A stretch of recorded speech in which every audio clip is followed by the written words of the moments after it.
Unless you live under a rock, you know the 1950s in America were a time of revolution and importance, and you've heard about the story of Rosa Parks, Martin Luther King, and Emmett Till.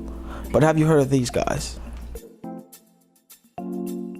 Detroit is known for Motown and the Lions football team, but did you know that Ralph Bunche, Detroit native, won the Nobel Peace Prize and continues to impact international relations today?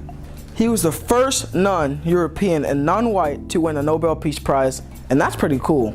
Confident that through continuing United Nations intervention and unrelenting effort, full peace will soon be restored to the Holy Land.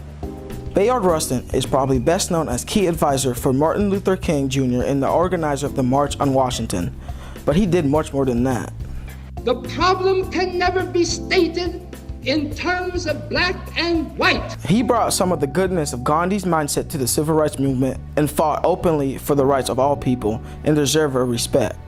Another important civil rights activist of the time was Medgar Evers, who became the first state field secretary of the NAACP in Mississippi, which was a hotbed of controversy during the 50s. There were any number of things in his childhood that really made him acutely aware of the injustices.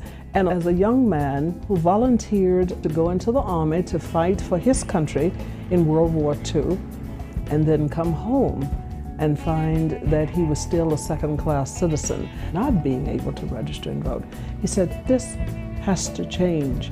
He organized voters' registration efforts, demonstration, and economic boycotts of companies that practiced discrimination and was honored by El Presidente Obama in 2016.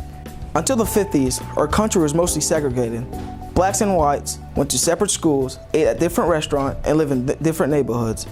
These three people, along with so many others, made that change, and we're all here now, and without each other, we'd be missing a whole lot.